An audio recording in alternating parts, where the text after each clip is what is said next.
From hustle to legend. Eddie was never supposed to be a legend. At 17, he was just another kid in Tacoma, hustling part-time jobs and dreaming of turbo wines and tire smoke.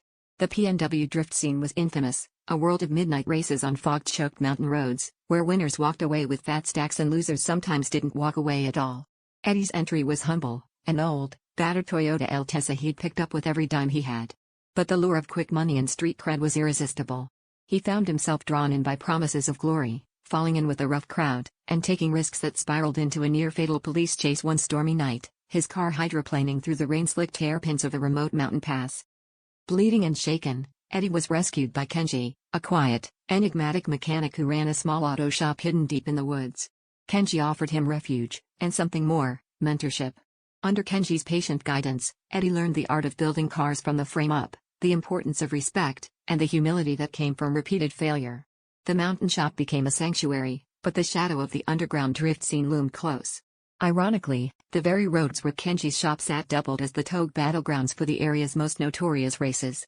Eddie's hunger for validation grew, his arrogance pushing him to cut corners and make enemies, putting not just himself, but Kenji, the shop, and even his girlfriend, Mia, in the crosshairs of dangerous rivals and corrupt cops. As Eddie's notoriety rose, so did the stakes. He started drinking to numb the pressure, his relationships fraying as he blew off Mia and clashed with Kenji. One night, a syndicate enforcer cornered him, demanding he throw an upcoming race or face brutal consequences. The threat pushed Eddie to the edge. He considered quitting, but Kenji's words echoed in his mind, "A car can't win with a reckless driver."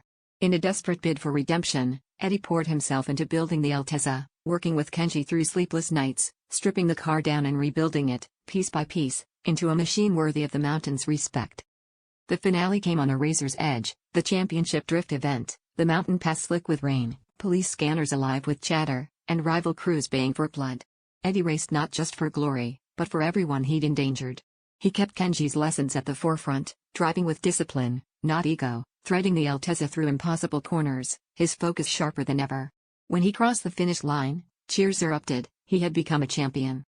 But more importantly, Eddie had finally learned what it meant to be one, not just the fastest, but the one who lifts others up, owns his mistakes, and never, ever lets arrogance drive.